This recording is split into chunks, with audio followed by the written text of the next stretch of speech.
Attention customers, take our latest customer satisfaction survey. You have until Thursday, October 31st, to tell us what you think of your subway service. Your honest feedback helps us improve your ride. Visit mta.info/survey to get started.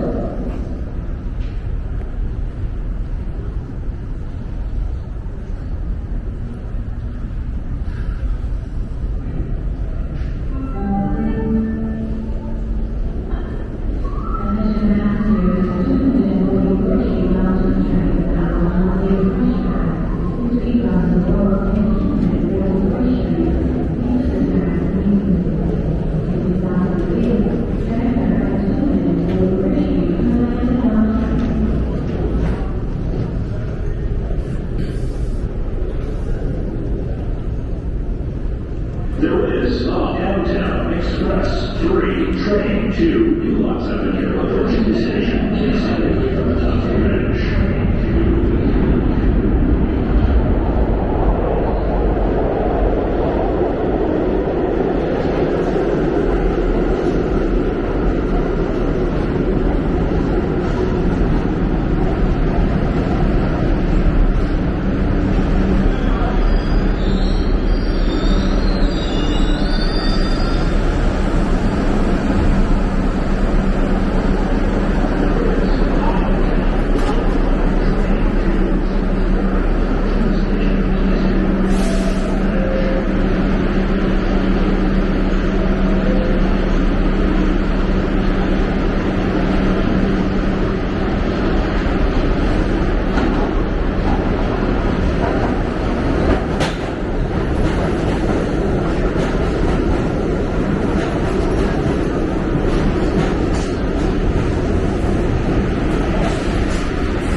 This is all that remains of one of the many old piers of New York City.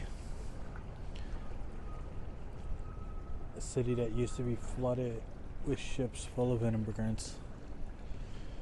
And this is all that remains of some of the piers.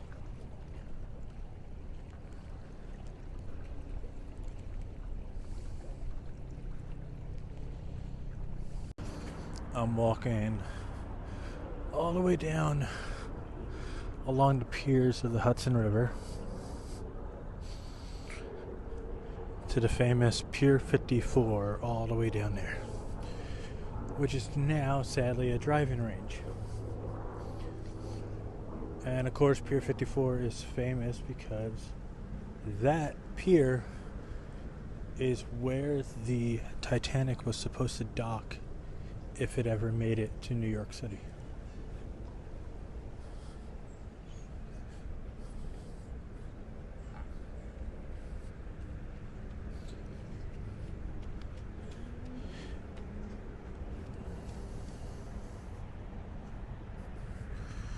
And of course it ended up not being the Titanic to dock there, but instead the RMS Carpathia.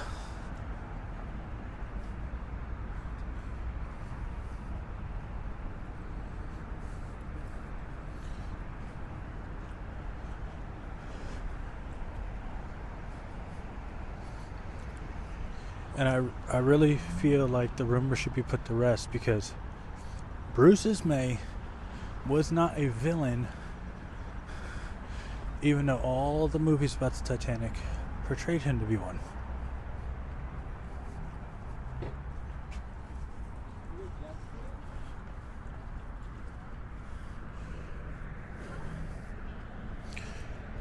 He did not just dress up as a woman and sneak onto a lifeboat. He did not try to get the captain of the Titanic to try to break the transatlantic speed record. And he didn't do that for two reasons. One, the ship that held the record at the time, the captain of the Titanic, the builders of the Titanic, the owners all knew that there was no way at all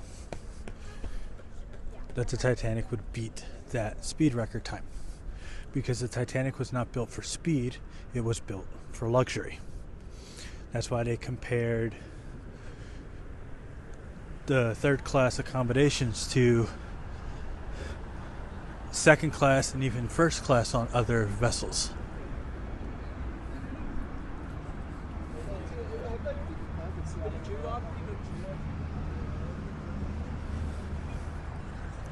And the other reason being, the captain of the Titanic didn't have to listen to Bruce Ismay. Yes, when it came to the company itself, Bruce Ismay was higher up in the company than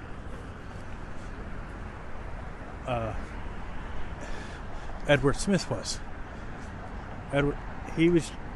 Captain Smith was just that, a captain.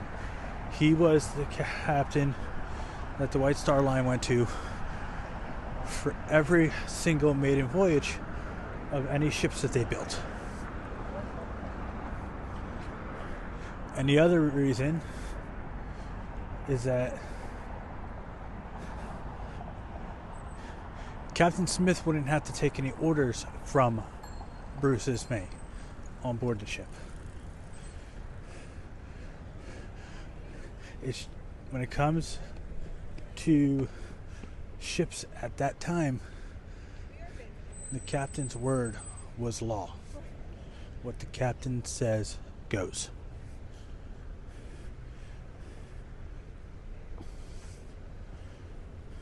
So, to put it short, in the eyes of maritime law, Bruce Ismay was just a simple passenger on board the vessel. That's all. And we're almost down here to where the Titanic was supposed to dock. Let's see.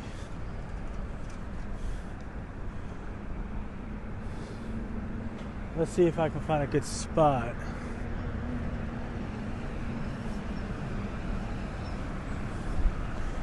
You see that rusty thing right there in the middle saying all by itself?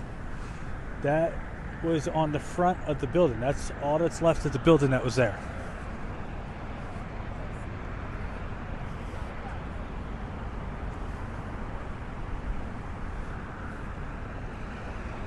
Now, of course, I got the beautiful park.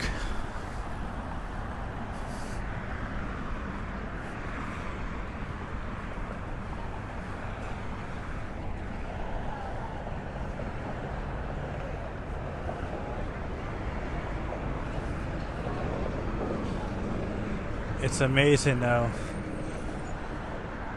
that big chunk of the building is left. And it breaks my heart knowing that instead of preserving it for history, they turned it into a park and a driving range. So, alright, we're almost there. What's interesting usually is like, it's harder to find.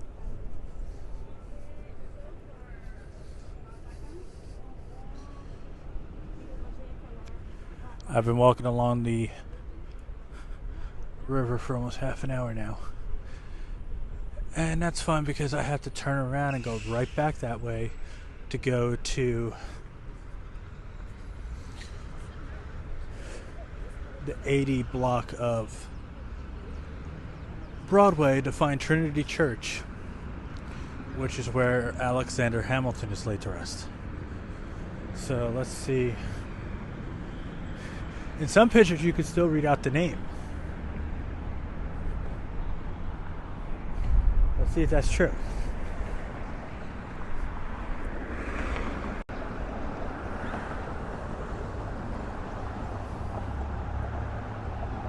No, you can barely read it. It says Cunard Line.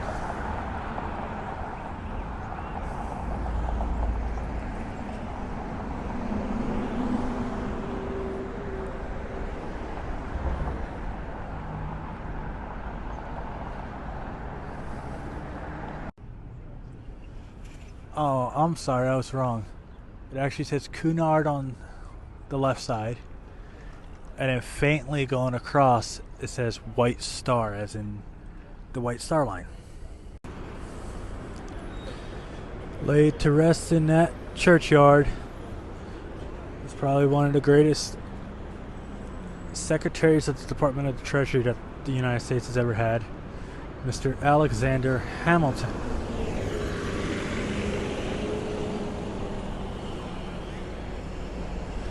I think it's easy to say that Mr. Hamilton was part of one of the greatest presidential cabinets that the country has ever had. When you think about it, you had Alexander Hamilton in the Treasury Department. You had Henry Knox in the War Department, and you had Thomas Jefferson as Secretary of State.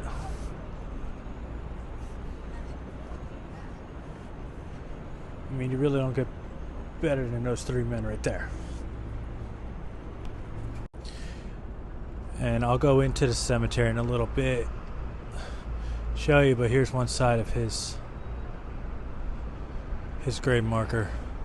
Died July 12th, 1804 at the age of 47.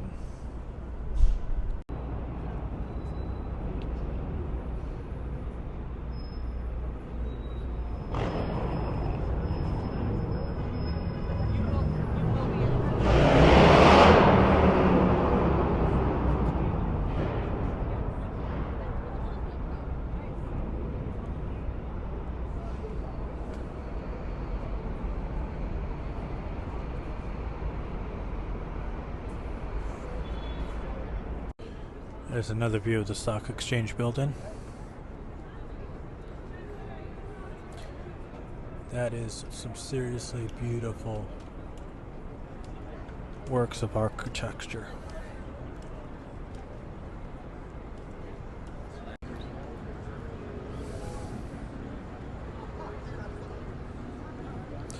Looks like the old Federal Hall is getting a makeover done.